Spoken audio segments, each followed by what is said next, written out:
Hey guys, Mr. Kevin here.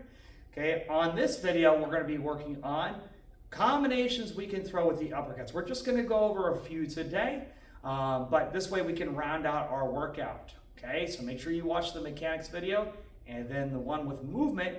Now with us entering, now we're going to work on how we can exit, add some kicks, and some other combinations we can throw. Okay, so revisiting the last video, we had our jab cross, enter into our combination. Remember with the uppercut, we need our feet underneath us. I can't enter step on one step and throw that uppercut on the rear side. So we need something built in to throw the combination, or we already need to be in range. And that's some of the more advanced combinations we're going to go over, is actually already being close to our opponent and throwing combinations without having to step. Okay, so the first one, we're going to add in some follow-ups with our uppercuts. So getting in our guard stance, we're going to start with our rear side uppercut again. Let's go ahead and shift back, create that wedge, especially my advanced belt. Let's make sure those shoulders are facing forward. Then we're going to go with our uppercut up the middle of the guard. So from here, if I did my uppercut properly, I've now shifted my weight to the front foot. I'm going to use that to now propel into my hook punch, and then I'm going to push off that back foot to pivot into my cross, and then I return. So we're going to start with our rear hand uppercut again. Now I'm going to shift, pushing off the lead foot, hook, and then cross. And we're just doing this in space right now. We've already closed the distance to our opponent. So rear hand uppercut, hook, cross. Go ahead and work that for a couple minutes on your own, nice and slow, and then start adding in some speed. If you have a bag, you can work this combination in range on the bag, 1, 2, 3, okay? Now, once you have that combination down, let's go to the lead side, and then we'll add back in what we did in the last video. So on our lead side uppercut, we're going to do the same thing we did over here on the right side, but now we're going to flip around the cross and hook. So we're going to shift our weight down to the left side, and we're going to throw our lead uppercut. From here, we're going to push off our back foot, pivoting into that cross, and then pushing off the front, pivot into the hook. Okay, so lead hand uppercut, up between the guard. We're going to split down the middle with the cross, and then come around the guard with a hook. Okay, uppercut, cross, hook.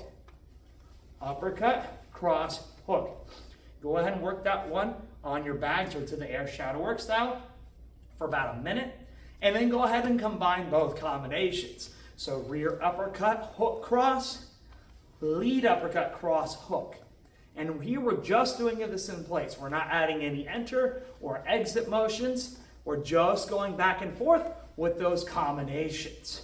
We want to make sure we're going back and forth between both. This way we can get those solid in our head. We're not having to think about them in the moment. Okay, so now let's go ahead and add in the footwork and build on our exit. Okay, then we'll work two combinations for those more advanced students. We're working a little bit closer. Okay, so first one, add in the jab cross, right? We need to close the distance, right? We can't assume we're in range. So we're going to use our jab cross to enter in.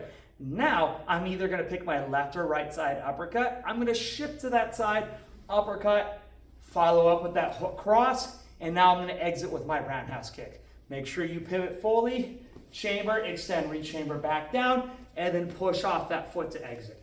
Right, we want to get out of range after we throw our punches, after we throw our kick. So again, I use my 1, 2 to close the distance, shift back, build in your follow-up after your uppercut, roundhouse kick, and then exit. I could go into my lead hand uppercut here. 1, 2, left hand uppercut, cross hook. Now I'm going to go with my back leg kick because I finished with my hook. So I'm going to step and pivot towards the direction I'm kicking, and then make sure I exit out. When we throw this kick, anytime we're throwing a rear leg kick to finish, let's make sure we take a nice long step away so we can exit nicely instead of having to step here and then jump off the front foot. Go ahead and work that to the air shadow work. On mitts if you have a partner, or on the bag, I would work both combinations, okay?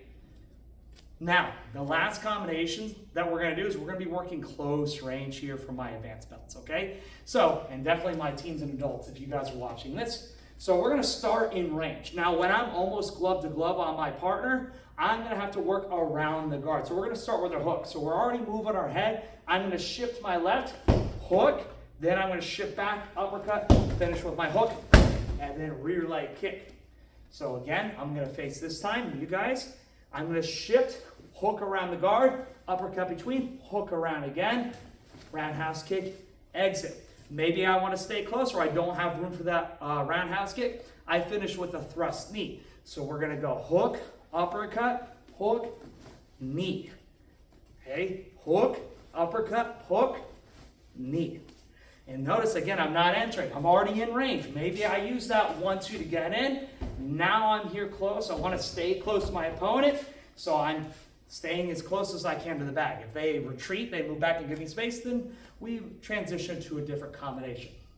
There's 3 combinations for our advance and below with the uppercuts. I would really mainly focus on for everybody just that jab cross into uppercut. That's always a great combination, but we do find ourselves able to stay in range of our opponent and we want to throw a little bit more. That cross hook is going to be a good follow-up.